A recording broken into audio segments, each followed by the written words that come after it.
Je m'appelle Luc Poupard, je suis l'actuel président de Paris Web, dont la baseline est design, qualité et accessibilité, que je vais donc vous présenter un peu plus en détail maintenant.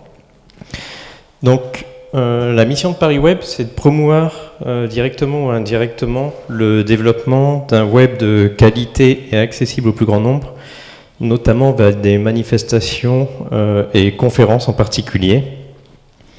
Ça prend la forme depuis 17 ans d'un événement qui a lieu annuellement au mois d'octobre. Donc l'événement, c'est 3 journées, comme disait Cédric, de conférences et d'ateliers qui sont dédiés au développement web, au design, avec un fort focus sur l'accessibilité et les bonnes pratiques qui sont assez peu, en règle générale, assez peu suivies dans le développement web malheureusement.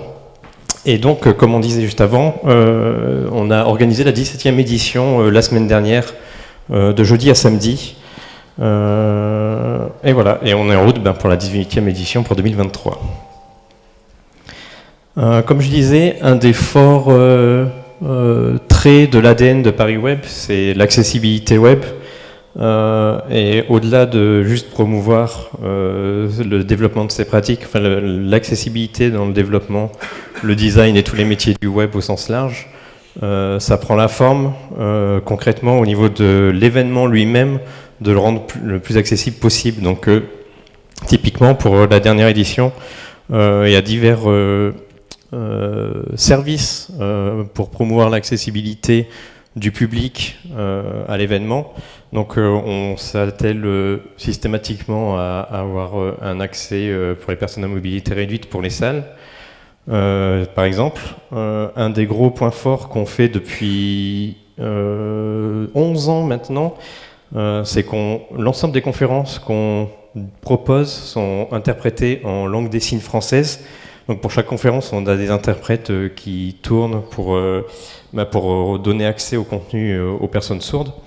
On a aussi la Vélotipie qui est, si vous ne connaissez pas, c'est en gros une retranscription textuelle qui se déroule en direct au fur et à mesure du flux de parole.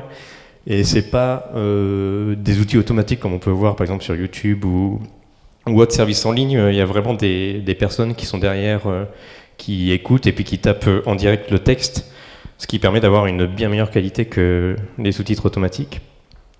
On propose aussi la traduction simultanée de tous les contenus qu'on peut avoir, parce qu'on peut, parmi les conférenciers qu'on accueille chaque année, on a un certain nombre de personnes internationales qui parlent forcément anglais, et donc on propose la traduction de ces contenus-là pour ceux qui ne comprennent pas forcément ou qui ne maîtrisent pas forcément bien l'anglais. Et par-dessus tout ça, on diffuse en direct l'ensemble des contenus. Donc, j'ai pas parlé du statut jusque-là, mais derrière cet événement qu'on organise annuellement, on est une association à but non lucratif, donc de loi 1901. L'ensemble de l'équipe, que pour cette année, c'est les photos qui sont là, on est 13 en tout.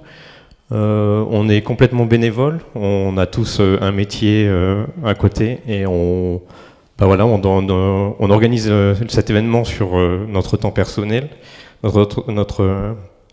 notre temps libre, et on applique aussi cette philosophie-là aux orateurs et oratrices qu'on appelle à venir sur scène, qu'on sélectionne, en sachant qu'on ne les paye pas du tout pour qu'ils viennent parler, même les internationaux qui viennent d'Amérique, d'Angleterre, d'Asie, peu importe, on n'en paye aucun, et puis à partir du moment où il y en a un qui demande à être payé, on ne le prend juste pas.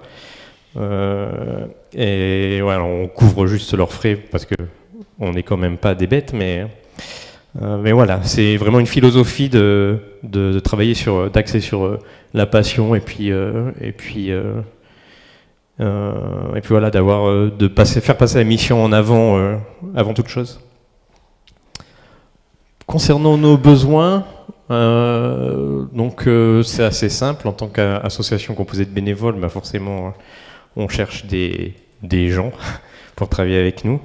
Donc, que ce soit gestion de projet, communication, partenariat, Enfin voilà, on a tout un tas de sujets qu'on doit forcément traiter à partir du moment où on organise un événement, donc on recherche un peu dans tous ces secteurs-là. Et puis le deuxième mode de soutien, c'est évidemment de trouver des partenaires, donc que ce soit purement financier pour nous aider à financer l'événement, ou aussi pour nous permettre de faire connaître l'événement auprès d'un autre public. Typiquement, Cédric parlait avant des écoles. Il y a quelques années, on a commencé à essayer de rentrer en contact avec des écoles pour les faire connaître auprès des étudiants et puis développer un petit peu la notoriété de Paris Web comme ça.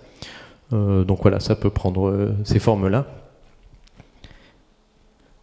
Et par rapport à ce que nous, on peut apporter en tant qu'association, c'est essentiellement effectivement sur l'aspect de l'accessibilité, parce que des événements, il en existe de toutes sortes, notamment dans le web, il y a des conférences un peu dans toutes les villes, partout. Mais la dimension de l'accessibilité est vraiment notre point fort et le point sur lequel on met le plus gros de nos efforts. Donc si jamais vous souhaitez avoir plus d'informations ou d'aide sur que ce soit un événement ou un peu plus globalement sur l'accessibilité des contenus web ou de vos sites, je pense qu'on est aussi une bonne porte d'entrée pour avoir quelques conseils, même si on ne sera pas forcément à même, nous, en tant que bénévole, de mettre la main à la pâte, parce que on passe déjà pas mal de temps sur notre temps libre pour organiser l'événement. On peut facilement vous aiguiller dans ce secteur-là. Et puis je crois que j'ai fait le tour. Voilà, tout à fait. Merci de m'avoir écouté.